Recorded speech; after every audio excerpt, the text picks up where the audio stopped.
It lays the predicate and the foundation for the development of a weather satellite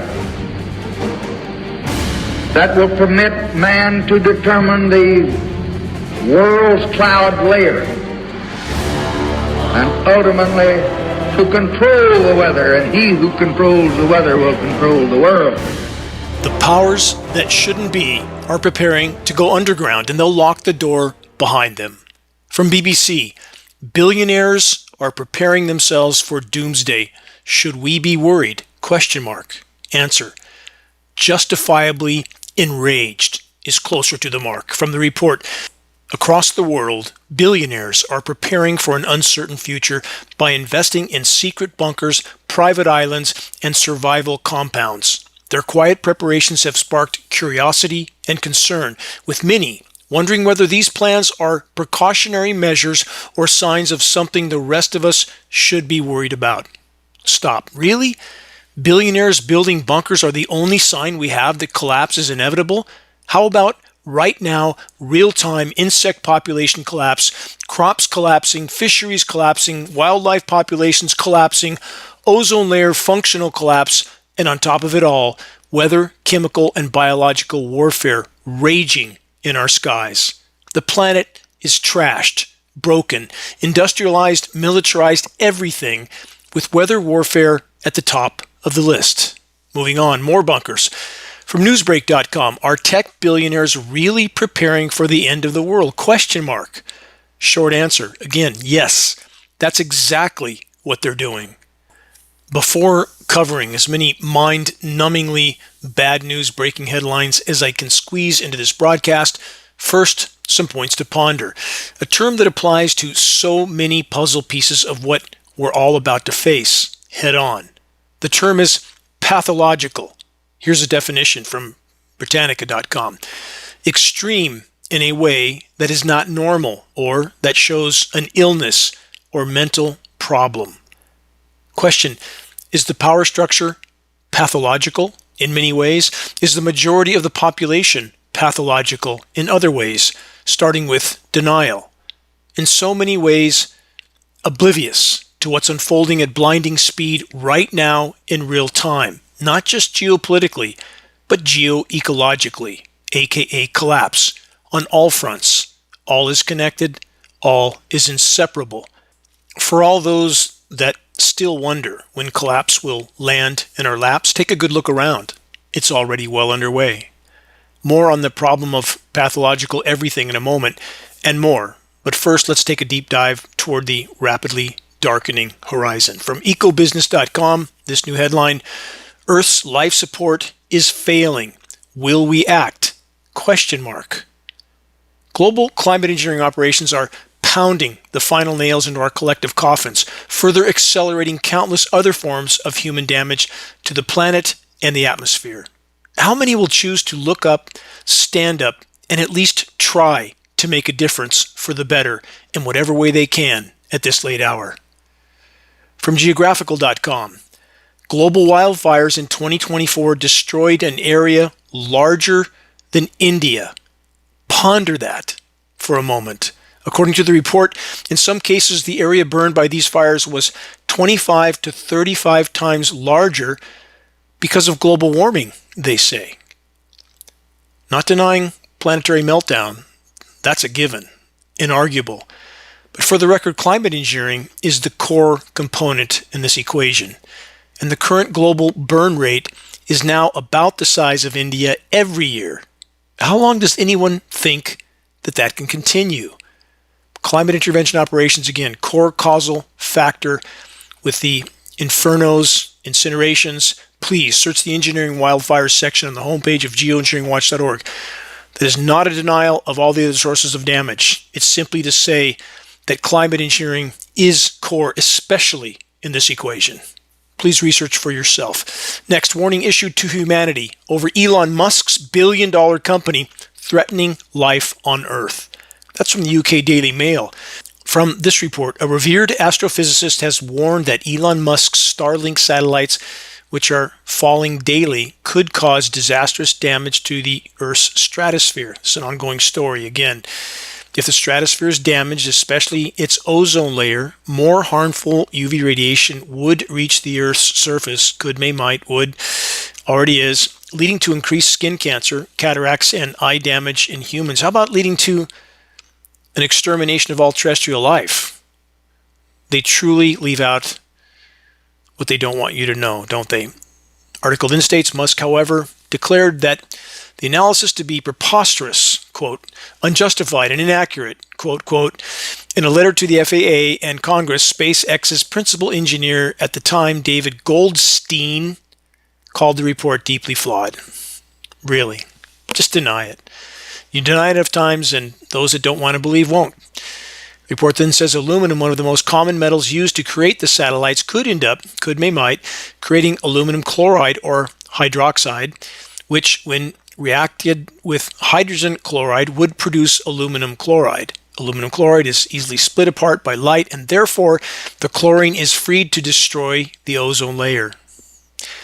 Yes, all true, but don't mention the tens of millions of tons of aluminum nanoparticles that climate engineering jets are spewing into our skies every single day, the fallout of which is in every breath we take. Aluminum toxic to all life forms, no exceptions. It is destroying the ozone layer, but they dare not mention that, lest the masses might notice the elephant in the sky and begin to panic, realizing that the party is over. And the moment they realize it, the party really will be over.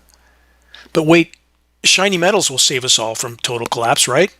Not so much. More correctly, not at all.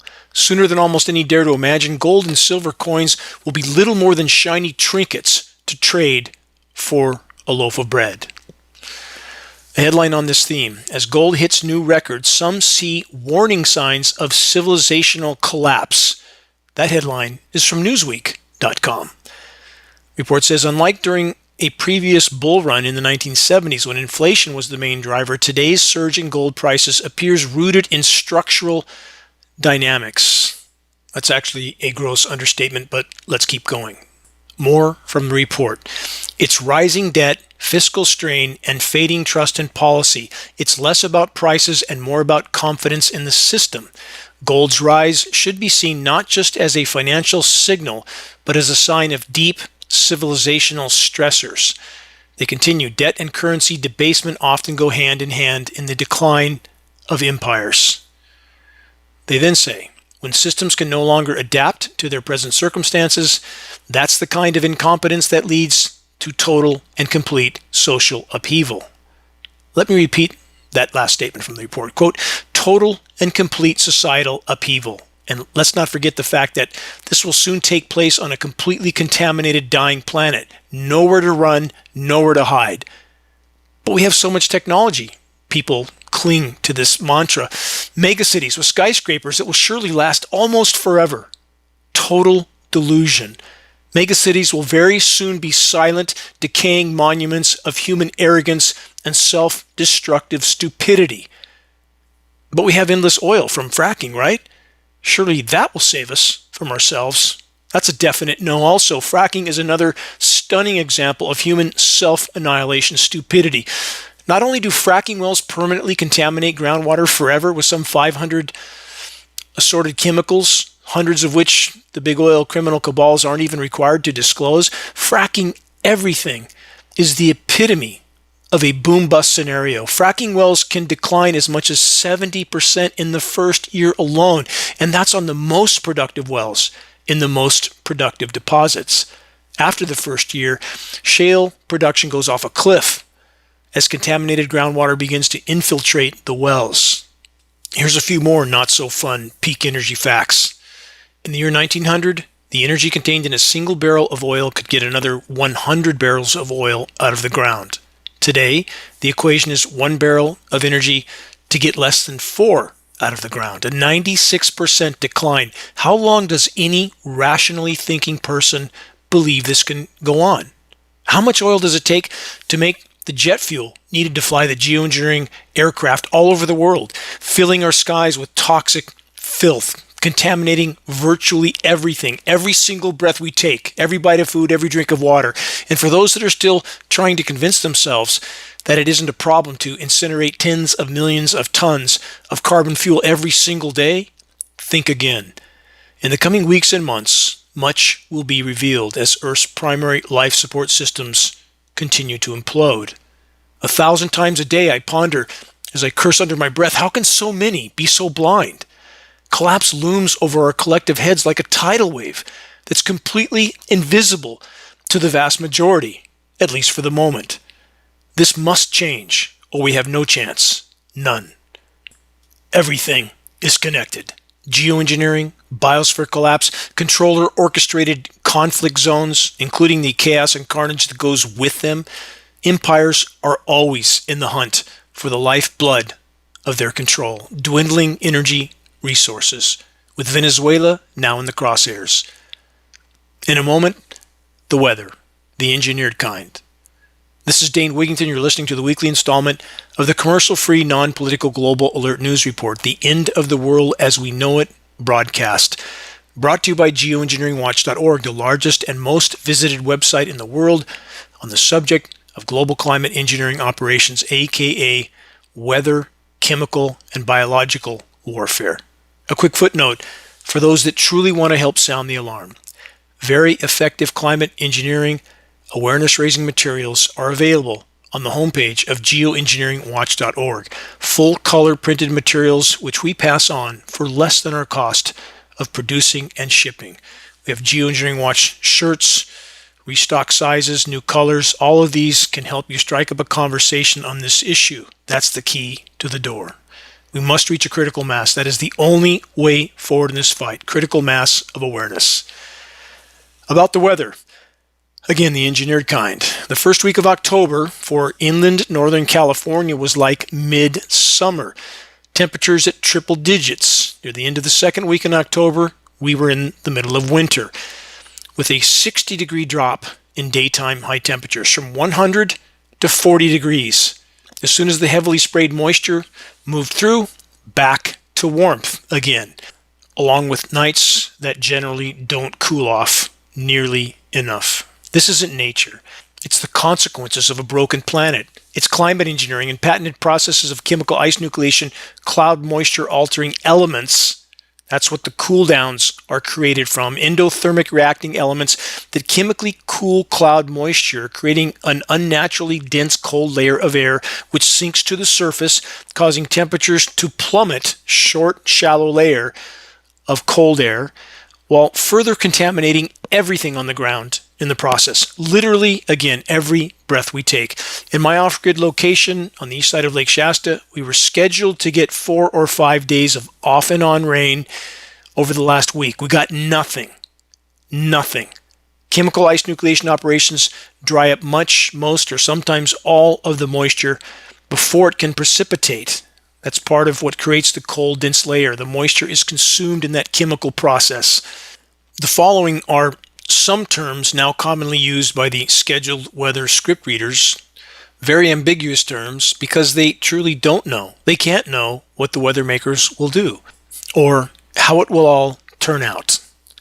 Chance of showers, few showers, scattered showers, possible drizzle, slight drizzle. It goes on and on. In decades past, when there was a storm front coming through, we got forecasts that clearly stated rain. Again and again, day after day, no more. And as far as the non-rain days, what do we have? Filtered sunshine, mostly sunny, some sun, high clouds. That goes on and on. Again, how would a local meteorologist know sometimes a week in advance that a particular day will be mostly sunny, and on that day, no natural clouds at all? And by the way, natural clouds are waning quickly. That is a very dire sign as well. I'll get to that later in this broadcast if I can. But how would they know 7 days in advance that that mostly sunny day is going to be nothing but what's emitted from the back of jet aircraft? Because they're reading a script passed down from Raytheon and Lockheed Martin to the nation's weathermen and National Weather Service and NOAA. Both agencies have an illegal federal gag order on them. And that ends up in the local meteorologist's hands at some point, and they simply follow the script because they're protecting their paychecks and pensions. No honor, almost anywhere in this entire circle. Let's all just hide in our cabin on the planetary Titanic and pretend it'll all magically go away if we just shut up and toe the line. How's that working out so far? Anyway, you get the idea. Last footnote on fall rains. They not only contain chemical ice nucleation elements, but also elements to force deciduous trees into dormancy. So when you see the leaves on a deciduous tree turn completely dead and dry shortly after fall rains, and they still hang on the tree unless or until a strong wind blows them off, you're seeing the results of chemical dormancy. That's how the weather terrorists create the illusion of a seasonal change when it's no longer cold enough for nature's former miraculous processes to function properly. Now, sometimes in the middle of winter, you can drive down boulevards with rows of landscaped trees, large trees often, fully foliated with stone dead leaves hanging there in the middle of winter, and nobody notices that anything's wrong. Don't notice at all. For so many people, it would seem their heads could be on fire, wouldn't notice. Sky could be on fire, wouldn't notice. Here's an example headline, the source for which is one of two possibilities: an educated idiot or a paid liar. Here's the headline: Winter doth come early. That's the headline. The author's name, D.R. Circus. Appropriate name, but it's spelled with an S. S-I-R-C-U-S. The report is from his website. From his report, as we move through time, it becomes increasingly clear that the defeat of global warming is here. Dr. Circus then adds this, quote, Grok said, since 2009, you have built a fortress of essays, referring to him, dismantling the warming orthodoxy, spotlighting the sun's quiet retreat. This guy is blowing his own horn. What a narcissistic clown. Cosmic rays, seeding clouds, and geoengineering's unwitting hand in a cooler climate, that's what Grok said to this Dr. Circus, that is creeping upon us. Pieces like, these are his articles apparently, plunging temperatures around the world and colder climate chaos, a taste of things to come, are harbingers of a deeper freeze, flipping the script on CO2. Really? Is the planet really cooling? No. The planet's in total meltdown. In fact, this week, the global departure from normal surface temperature maps was the most frightening and alarming I have ever seen. Bright red everywhere on terrestrial land masses, most of the oceans, and especially at the top and bottom of the planet. The brightest red I have ever seen, the greatest departure from normal for excessive heat and warmth that I have ever seen. We're in a runaway event right now, and this clown pretends it's cooling off, pretending climate engineering is work, covertly selling climate engineering. Really? Here's the summary. Whatever planet Dr. Circus is referring to, it isn't this one. He seems to be soft-selling geoengineering as a good thing that is dramatically cooling the planet. Newsflash, the planet, again, in total meltdown, only occasionally masked by toxic chemical ice nucleation surface cooldowns, which paradoxically further fuel the overall meltdown, along with contaminating virtually everything. So, again, perhaps Dr. Circus, again with an S, should be sent a link to the dimming and asked to tell the truth. More on geoecological collapse in a moment, which again has to force the collapse of everything else. So let's focus on the everything else first, which means economic everything. From businesstoday.in, is this how the dollar dies? Question mark. Investment banker sounds alarm as China exits U.S. debt. From that report, the alarm follows the IMF's recent flag on the U.S.'s $36 trillion federal debt, largely fueled by post-2008 bailouts. Record defense spending, that's a great idea, right? We need more weapons of mass destruction on a dying planet. That will help everything. And pandemic-era stimulus, now America's biggest lenders want their money back. Good luck with that. That printed fiat money from thin air. And the notion that that's going to fix anything. From QZ.com, let's add this. Trump is threatening more tariffs, but it looks like China is winning the trade war. From that report, rather than consolidating U.S. economic power, Trump's tariff policy appears to be accelerating a global shift toward a trading system where America is just one market among many. Ironically, or not, the fresh Chinese data suggesting this shift comes as Trump once again threatens China with even higher tariffs. Who do you think pays for those tariffs in the end? The current power structure puppet in the White House has somehow managed to double his financial portfolio in the half a year he's been in office, from $5 billion to $10 billion. Do you think any of that's trickling down to the masses? Really? Think again. I'll get back to biosphere collapse in a moment, but bear with me. These headlines need to be heard. From NBC News, U.S. buys Argentine pesos, finalizes $20 billion currency swap, aka bailout. Treasury Secretary Scott Bessent under fire from U.S. farmers. Argentina's President Javier Milei, a fervent admirer of U.S. President Donald Trump, thanked Bessent for his strong support and Trump for his, quote, powerful leadership, end quote. Together, as the closest of allies, he said, we will make a hemisphere of economic freedom and prosperity. Yeah, right. Let's see how that plays out over the coming weeks and months. We are circling the drain now. The crony criminal corruption has never been worse. Summary, a $20 billion bailout for an administration crony while U.S. government workers and military people go without pay or are being fired. Healthcare is cut off for tens of millions of Americans, and Venezuela is about to be invaded for its oil. Yeah, that all makes sense. Back to collapse.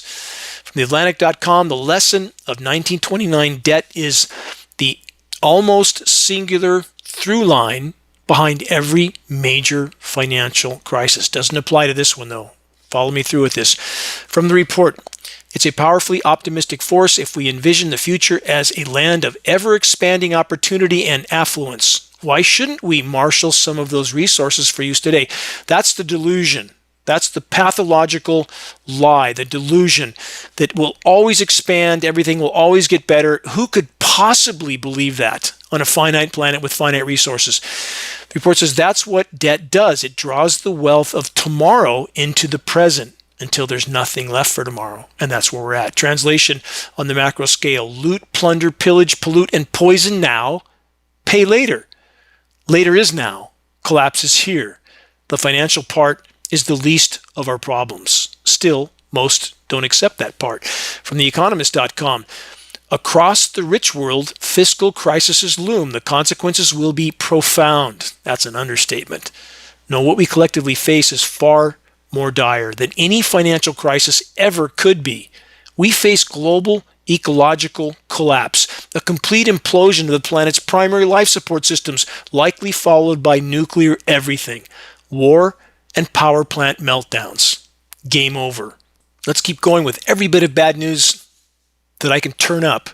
Perhaps I should sell prescriptions of Prozac on this broadcast, right? No. What people need to do is get mad and turn that anger into fuel for the fight so that we may yet make a difference, even at this late hour. That is the point and purpose of this broadcast. From MSN, let's add this. Scientists declare that climate change is beyond the point of no return. How long have I said that? How many years have I said that? We are through the guardrail. Clarification, the correct term for what we're facing again, an abrupt climate collapse. From the report, the world has crossed a critical line. The planet has now passed a major climate tipping point. We've passed them all, for the record, where change begins to feed on itself, called a feedback loop. How many times have I talked about that? And becomes increasingly irreversible, already irreversible, in any time frame that matters. They say, this is from the report, collapse threatens food supplies, local jobs, trade routes, creating ripple effects that eventually reach grocery bills and seafood prices in the United States and beyond. Let's stop there. For the record, seafood will soon be no more. You can quote me on that. The report then states, the United Nations Food and Agricultural Organization reports that marine heat waves are reducing global fish catches, contributing to seafood shortages and higher prices. Grocery inflation is likely to persist as ocean warming and droughts continue to disrupt global supply chains, global food supply chains. Tipping points, they say, such as the loss of warm water coral reefs, may be beyond reversal in our lifetime. Correction. Absolutely is beyond reversal in any time frame that matters. We're talking about time frames of likely millions of years, if ever. That's a long time. Next, from bioengineering.com, Australian tropical forests, biomass becomes carbon source. From the report, long considered critical carbon sinks that mitigate climate change effects, these forests have transitioned over recent decades into net carbon sources. This shift calls into question prevailing assumptions about tropical forest resilience and carbon sequestration under future climate scenarios. They have always lied to us. And how long and how many years have I said the forests are no longer carbon sinks, they're carbon sources? And now finally, after many years, the so-called climate science community is beginning to admit this. And in this particular case, this report is referring to the Dane tree forests. Yes, that's what the forests are named in northern Australia. I've been there. It was then lush and miraculous. No more. And this is only one example. Moving on.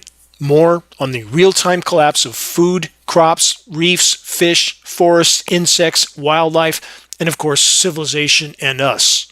The human race, taken as a whole, has been horrific stewards of the planet. Death from 1,000 cuts, damage to the planet's life support systems, with climate engineering being the chainsaw in the equation. From Atmos Earth, the global food system is buckling under war and climate pressure. From the report, in wealthier nations, complacency often dulls awareness of how fragile food systems have become. Yes, complacency and pathological denial, neither of which will work for much longer.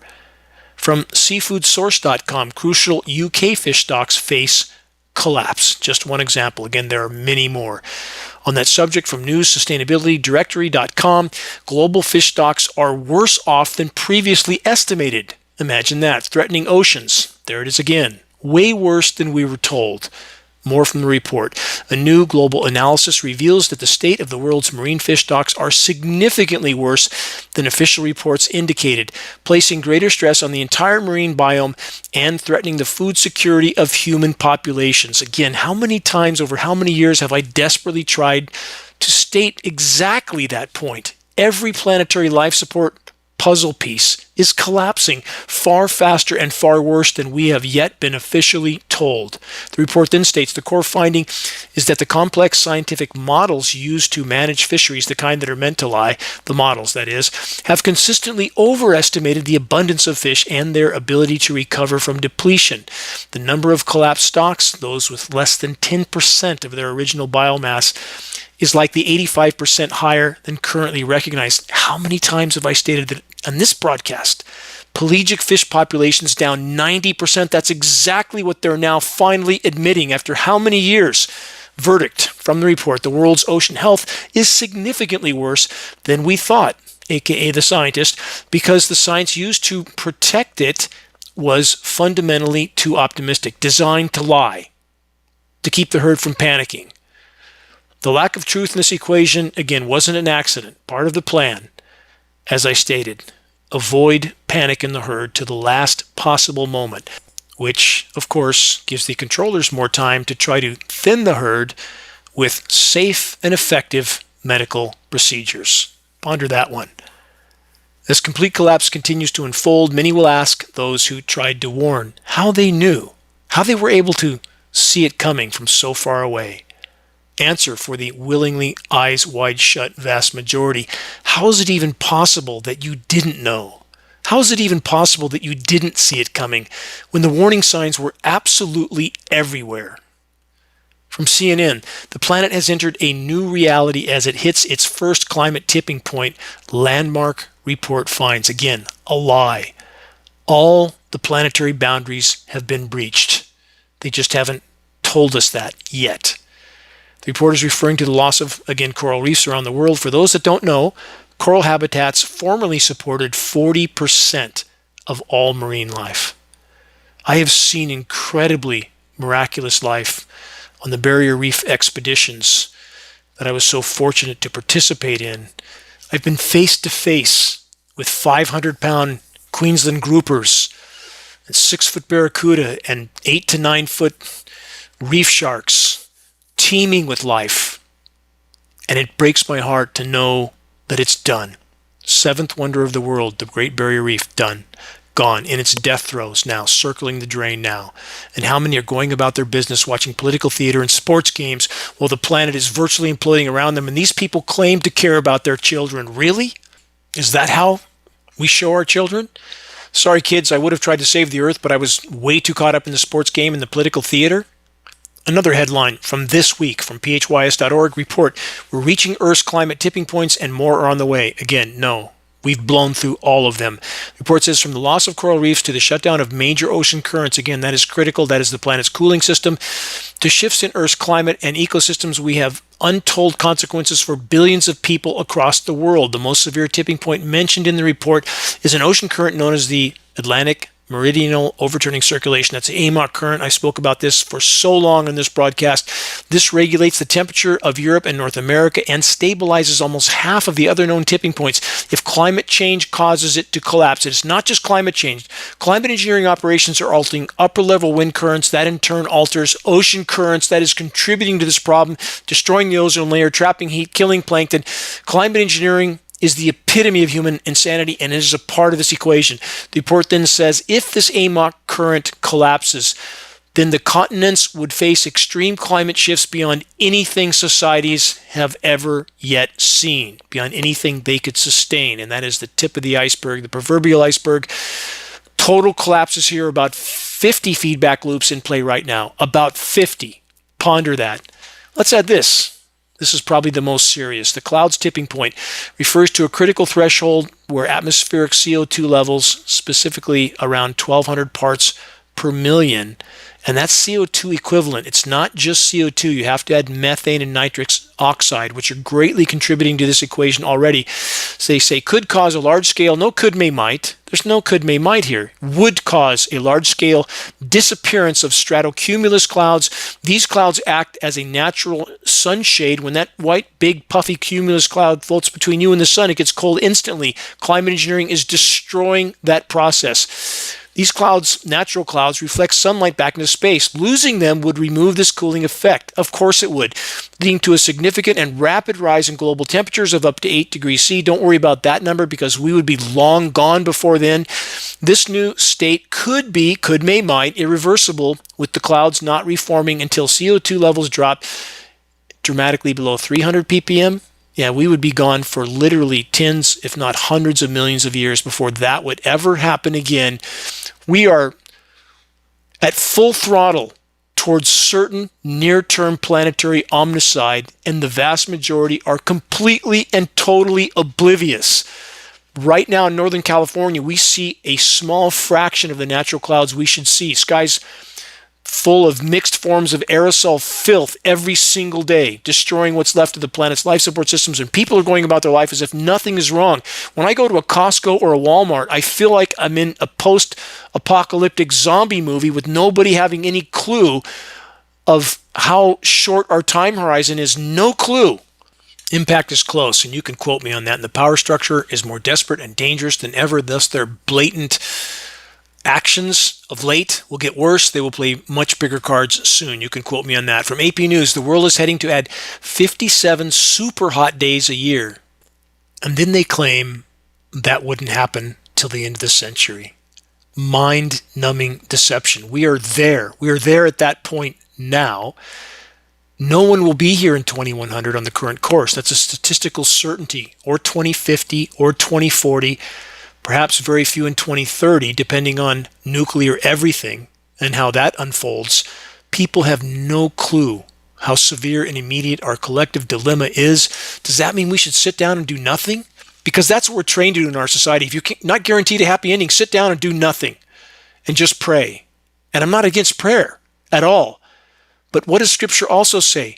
Faith without works is dead. We're not allowed to sit on a pew and do nothing. We're required to remain at our post and do everything we can until relieved by our Maker. How many people are doing that?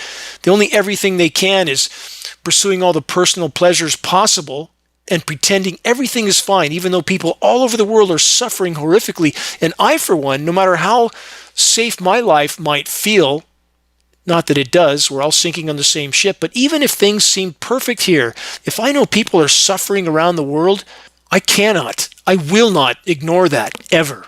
Not to mention the countless forms of innocent life forms that are being decimated by industrialized, militarized everything. Loot, plunder, pillage, pollute, and poison until nothing's left. That's the mantra of the current paradigm. From thefinancialtimes.com, mining billionaire warns over breakdown in international order. That's the headline.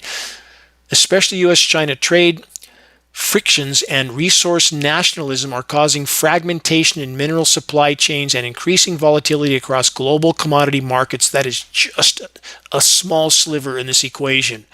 Collapse is unfolding now. From the UK Independent, poor countries paying billions more to cover debts than they receive as aid to fight climate crisis. How can they fight climate anything? How can we talk about climate anything without first and foremost addressing the weather warfare operations which have been inflicted on these countries all over the world for decades, bringing populations to their knees? They don't even know they're under assault, and Americans pretending it isn't happening. So many so-called elected officials playing the part of total cowards, and there are some that are very courageous, and I'm dealing with many of those courageous individuals, and they know who they are, and they have my deepest respect and regard. We march in this fight together, but there are so many that are towing the line for the money printers, the power structure, and they should be held to account by their constituents now, not later. This report states the findings reflect a vicious cycle where countries are being forced to borrow money to cover costs for a climate crisis they have barely contributed towards.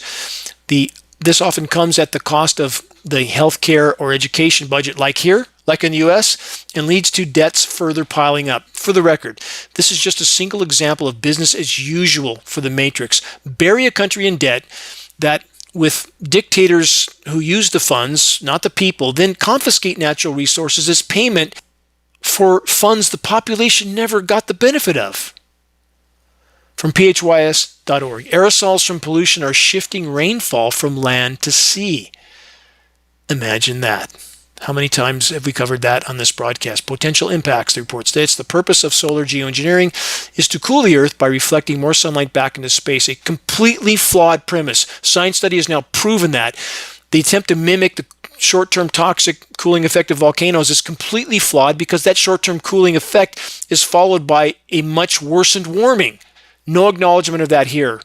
Depending on the approach the report says used, there could be additional unintended health and environmental consequences, really, that require careful evaluation, like contaminating the entire planet with toxic nanoparticle everything. The report then states, current understanding of risks and benefits is limited by uncertainties in the observations and modeling tools used to examine solar geoengineering impacts. There isn't enough information, they say, available to fully understand the unintended consequences of solar geoengineering. What a blatant, glaring lie. 80 years of these fully deployed operations, and we have the so-called climate scientists pretending they don't have a clue. They should be held legally and morally accountable by a justifiably enraged population. And when they find out what's been done to them without their knowledge or consent, and the part that the climate science community has played in the cover-up of these crimes, that should be, I can only imagine, will be the proverbial pitchforks and torches moment. They name some of the consequences of stratospheric aerosol geoengineering, ozone depletion. How many times we've gone over that? Search the ozone destruction section on the homepage of geoengineeringwatch.org if you want to be truly alarmed. Ecosystem health and crop yields, poisoning everything, soil microbiome, root systems, everything. Every breath we take, every bite of food, every drink of water. They say alteration of rain and snowfall patterns. Yes, especially the chemical kind of snow, creating blizzards in New Orleans, while at the same time on the same day, it's above freezing and raining in the polar regions. Siberia, Greenland, Iceland, Alaska, nobody said a thing about that, did they? And they do say respiratory health. Imagine that. Some particles, they say, may eventually come down to Earth, where they can contribute to adverse health impacts, including making it difficult to breathe. That's their words. No, not some particles may eventually fall to Earth. All of them. 40 to 60 million tons of highly toxic nanoparticles sprayed annually. That's based on our calculations. 500 lab tests working with the University of Minnesota. Geoengineering is the only institution that's ever done this kind of testing. And that calculation of how much contamination was in that precipitation projected globally 40 to 60 million tons a year that we're breathing. And we have the so-called climate science community pretending that it might be a problem someday. Cowards, all of them. From phys.org. Climate whiplash effects due to rapidly intensifying El Nino cycles. Climate whiplash is from climate engineering. Period. And on the El Nino cycles, El Nino, La Nina, the ENSO cycles, climate engineering playing a massive part in that, because climate engineering, again, altering upper level wind currents, that alters ocean currents, that affects these patterns. The UK Guardian, Pentagon retreats from climate fight even as heat and storms slam US troops. They're not retreating from anything. They're doubling down on climate engineering, and they're pretending to keep the population pacified that they really don't care anymore. Of course they do. Pete Hegseth, it says, has dismissed global warming concerns as, quote, climate change crap, in quote, his words, not mine. You think these clowns have a clue about anything other than trying to benefit themselves? A cast of marble comic book clowns. That's who occupies our government at this point, and they're all bad. It's not a Democrat-Republican thing. It's not a left-right thing. It's not a conservative-liberal thing. It's a clown show orchestrated by those who manipulate the matrix, designed to polarize the population so they have no clue about the oncoming train of total collapse. Another from phys.org. Warmer weather is leading to vanishing winters in North America's Great Lakes. Great Lakes are at record warm temperatures. They will continue to use them. They'll blow surface zonal wind flows, which can and are being manipulated to pick up that moisture off the record warm Great Lakes, chemically nucleate it, and dump it in a few select locations like Erie, Pennsylvania, Buffalo, New York, and they'll sensationalize the headlines of 5 feet of snow when you can throw a rock and be in no snow. That's not nature. It's weather warfare. Speaking of which, from BBC, this headline, foul skies, fading light, how air pollution is stealing India's sunshine. It's also killing its population, and it's not just industrialized pollution. It's climate engineering as well. It's doing the same thing here. It's doing the same thing everywhere. There is no place to hide. These toxic nanoparticles that are climate engineering fallout are ubiquitous everywhere on the planet. Aluminum, barium, strontium, manganese, polymer fibers, graphene, all of it in this brew and more. Here's another blast of bad news from Yale360.org, aka Yale University. Progress on Africa's Great Green Wall stalls as seedlings die off. Countries in the Sahel region of Africa have made little progress on the Great Wall. Why? Because the seedlings they are planting die. Same in North America. I've been over this again and again and again. You can't regrow forests when the seedlings die. And why are they dying? Let's see. Diminished ozone layer, near functional collapse, toxic rain, if there's any rain at all, completely contaminated soil microbiome, contaminated root systems, the list goes on. And people think we're going to continue on this course? Total pathological delusion. Am I angry? Yes, very much so. And why wouldn't I be? Why wouldn't any rational person be that doesn't have their eyes wide shut? I will continue to utilize my rage as fuel for the fight, to keep me marching forward until my very last breath. And when I take that breath, I'll know at my core that I tried with every fiber of my being to sound the alarm and to make a difference. And that unshakable solace cannot be taken from any of us if we simply choose to do our best, to do what's right. That's all the Creator asks of us. You're listening to the weekly installment of Global Alert News, the Bad News Broadcast, installment number 532, October 18th, 2025. This is Dane Wigington, your host. Global Alert News brought to you by Geoengineeringwatch.org, the largest and most visited website in the world on the subject of climate intervention operations known as geoengineering.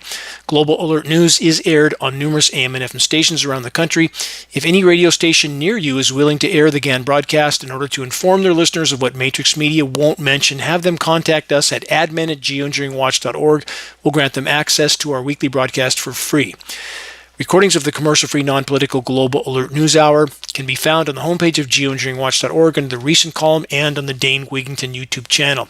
If you're on our email list, please put us on your email contact book so that our mailouts don't go to the spam files. Please help us to share the groundbreaking documentary The Dimming, which fully exposes the climate engineering atrocities. This is the best A to Z tool to put in people's lap. If that doesn't wake them up, nothing will. Best way to share, circulate the direct link to The Dimming by email directly from the homepage of geoengineeringwatch.org. Sharing directly helps us to overcome social media censorship. When viewing our YouTube of The Dimming or Global Alert News or any other Geoengineering Watch video on YouTube, please subscribe, share, and comment. This helps us to circulate critically important data to a far wider audience. Reaching those that still aren't looking up. Again, start the conversation. Geoengineering Watch awareness-raising materials, they can be found on our homepage. These are exceptional keys to the door to wake people up. Extremely high-quality printed materials, shocking images. Again, we pass these on for less than our cost of producing and shipping. Geoengineering Watch shirts and hoodies, new sizes, new colors, photos on our homepage. We have scannable business cards and bumper stickers. All of these are effective tools to strike up a conversation on what's taking place in our skies. We must reach a critical mass of awareness. That is the only way forward in this fight, and that effort will take all of us. To those that are already doing their best in this battle, thank you from the bottom of my heart. You know who you are. Moving on. From Earth.com, Japan continues to discharge treated water from Fukushima nuclear disaster site. Just the beginning. 442 more nuclear power plants to go. It's an inevitability. Climate engineering operations also inseparable from this equation because they are damaging the atmosphere, making us more vulnerable to a CME, coronal mass ejection, or solar flare, which will shut down grids around the planet, which means nuclear power plants can't cool themselves. Now we have many, many Fukushimas, including sea level rise in the nuclear power plants located at sea level, or the warming waters, which can no longer cool the reactors. All of the above contributing to the fact that we were painted into a very dark corner. Nuclear everything is coming. Inevitable. The UK Guardian, plastic inside us, how microplastics may be reshaping our bodies and minds. Ongoing story, ever worse information all the time. Particles are in our blood, brains, guts. That's from the report. Scientists are only beginning to learn what they do. It's nothing but bad. Every form of human disease you can imagine. And they still deny the polymer plastics that are being spewed into our skies, manufactured particles, as we identified with Rinster Polytechnic in New York, manufactured polymers. That's not just simple decomposition.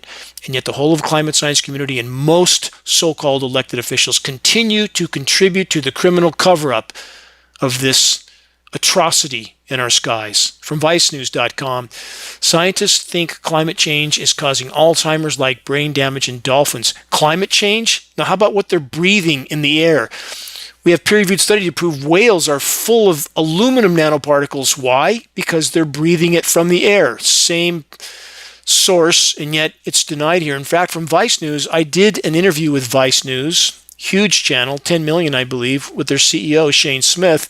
Search it out and view it. And though they tried to spin it with a couple of talking heads from Harvard and I believe Yale, you see who you think gave the most compelling data. Geoengineeringwatch.org or the controller cover-up clowns. That's exactly what they are. From phys.org, chemical pollutants affect wildlife and human behavior, but toxicologists are reluctant to carry out tests. Imagine that. We're talking about this administration too. Most environmental scientists believe that chemical pollution can and is negatively affecting people and wildlife. Really? They just believe that? They don't know it by now? What a circus of insanity. From CBS News, drug-resistant superbugs are surging. The spread of them is surging. World Health Organization warns. Think about that. Make you want to run into a hospital and pick one of those up? From the Japan Times, spread of drug-resistant superbugs surging, WHO warns, and from the WHO themselves, widespread resistance to common antibiotics worldwide. We don't know what's coming down in that plethora of toxic particles in our sky. We don't know what kind of experimentation is going on, how it affects this overall picture. We cannot know. Speaking of can't know and why, let's add this from ProPublica.com. Scientists completed a toxicity report on the forever chemical PFNA. The EPA hasn't yet released it. Agency scientists found that PFNA could cause developmental, liver, and reproductive harms. Their final report was ready in mid-April of this year, and the Trump administration has yet to release it. Yeah, let's make America healthy again, right? Let's add this. From biologicaldiversity.org, Trump administration doubles down on safety of cancer-linked atrazine after being dropped as MAHA priority. Atrazine gets another clean bill of health in pesticide-friendly administration. For the record, atrazine, which is banned in 60 countries, is the second most widely used pesticide in the United States and one of the nation's most controversial and widespread pesticide water contaminants.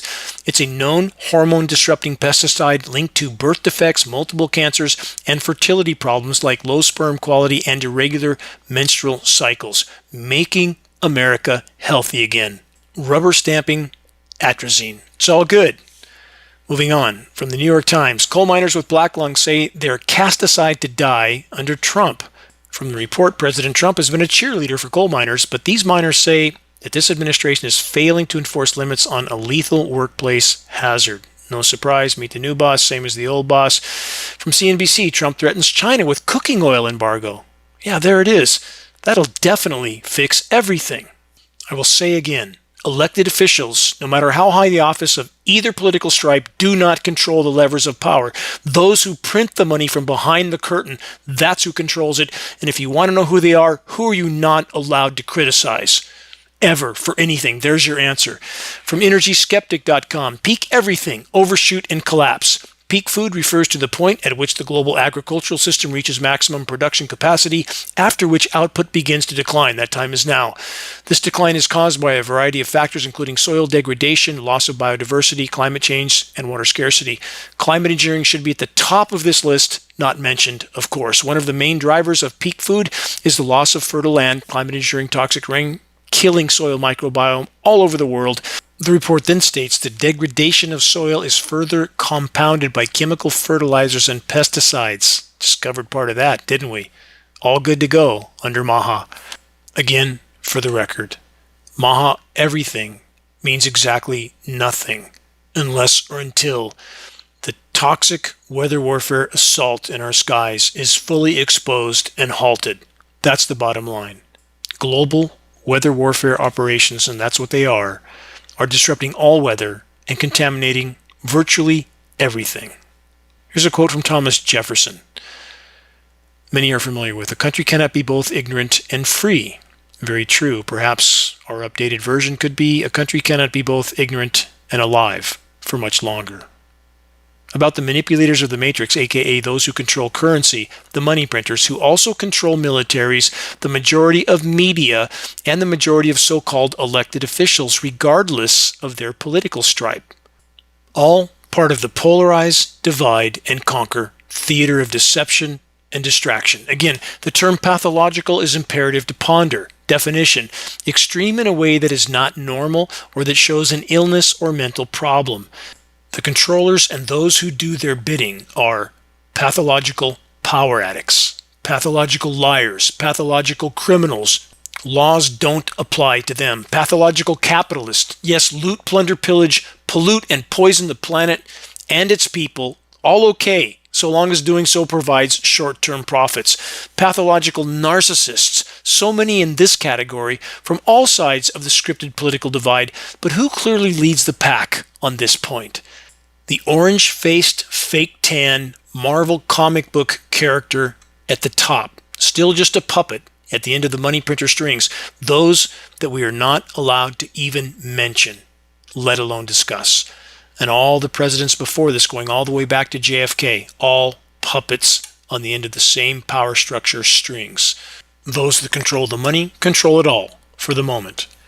What about the populations, the mass denial of collapse and climate engineering?